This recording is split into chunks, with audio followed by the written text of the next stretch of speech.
ô mon théâtre. Je t'ai bâti sur un vestige de briques et d'acier. Je t'ai trempé au feu du verbe et j'ai mis ton nom sur la place comme un arbre parlant de ses racines. J'ai voulu que tu restes comme un témoin parmi la fuite et l'oubli. J'ai pris mes titres et fait savoir qu'ils n'étaient pas à vendre, qu'on me passerait sur le corps avant qu'on te profane. J'ai présenté à leurs poignards mon cœur sans cage ni armure, avec une rage secrète, et ils ont redouté le martyre. Des révoltés fervents me sont venus en aide, ils ont planté leurs espoirs entre tes murs, ils ont raffermi ta présence, et tu as réveillé des audaces jusque chez leurs serviteurs. Tu es la somme de tout cela. À ton cri frémissent les âmes comme la verrue, ta beauté sauvage. Au visage soumis du manège étanche, tu offres l'ardeur de ton siège, et tes yeux brûlent de tout ce qui peut encore vivre sans mensonge.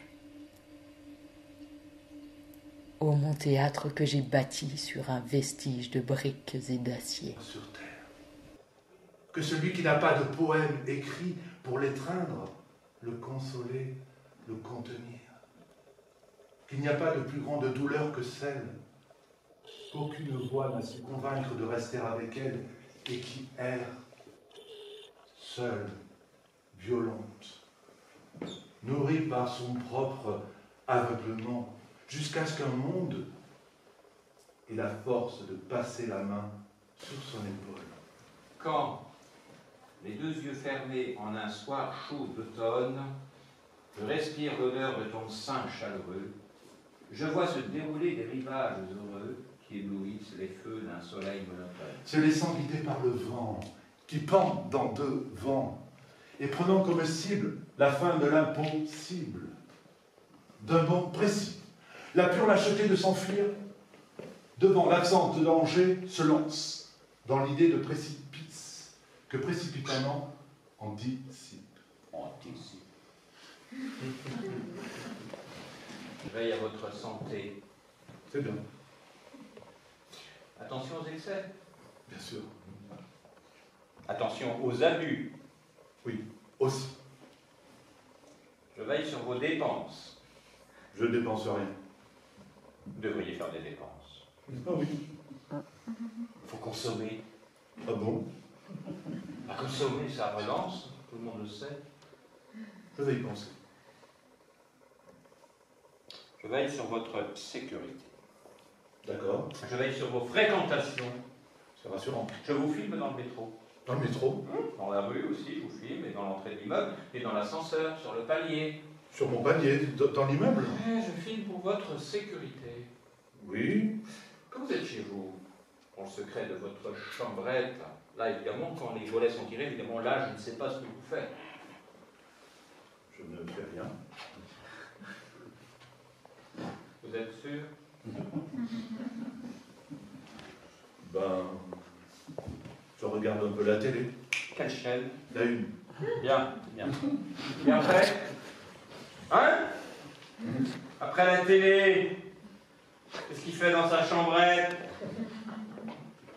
Je sais pas. Qu'est-ce qu'il fait tout seul dans sa chambrette? Hein? Qu'est-ce qu'il fait? Il dort. Il dort. Il se glisse dans son grand lit. Il règle le radio-réveil pour 7h, 6h30, 6h. Et il s'endort. Vous êtes sûr? Ben, quelquefois, il boit un verre d'eau du robinet. Et il s'endort tout de suite.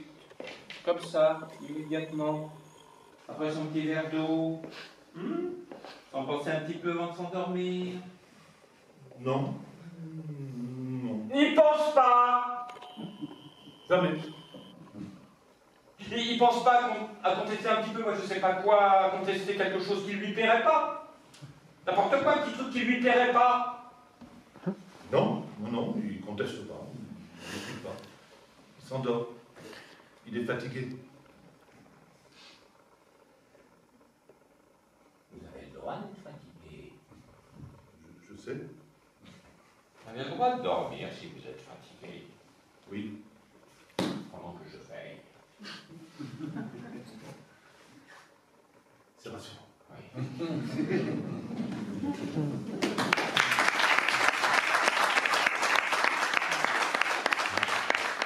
Merde. Merde, voilà l'hiver. Mais c'est dureté.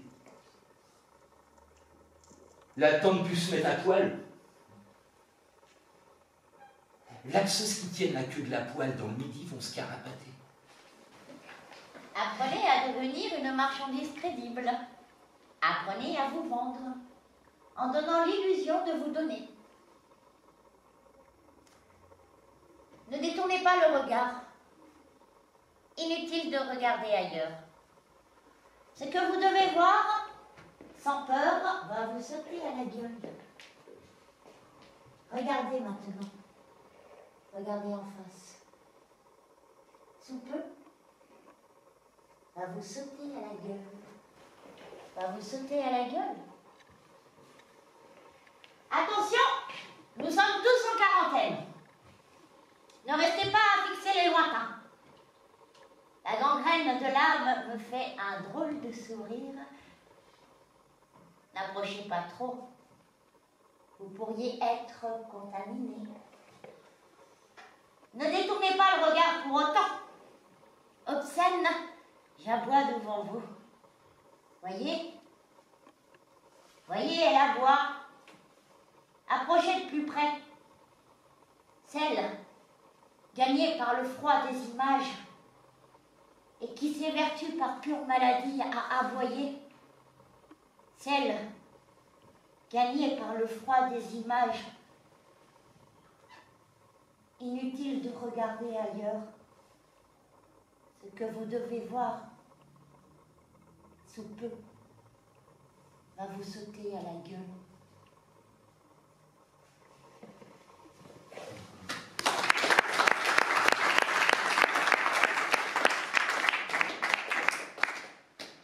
Un autre texte d'Eugène Durif.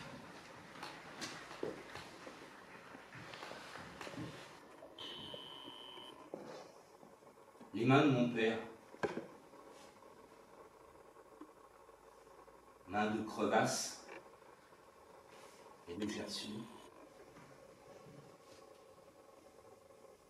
Les mains des petites mains. Des gens de peu, des gens d'en bas, des gens de rien. De ce éternel chair à canon et à mitraille, premier de tranchée, premier de corvée, et déjà toujours oublié. Et puis un jour, voilà que lui viennent dessus des fleurs de cimetière. Regarde, elles en sont couvertes. Et moi, ça me faisait penser aux doigts des morts. Tu sais, ces salsifis qu'on nous servait à la cantine. Et l'autre là qui répétait toujours la gueule ouverte, « Ouais, nous ont laissé là dans le ventre de notre mère, ils ont aussi bien fait de nous laisser crever tout de suite. »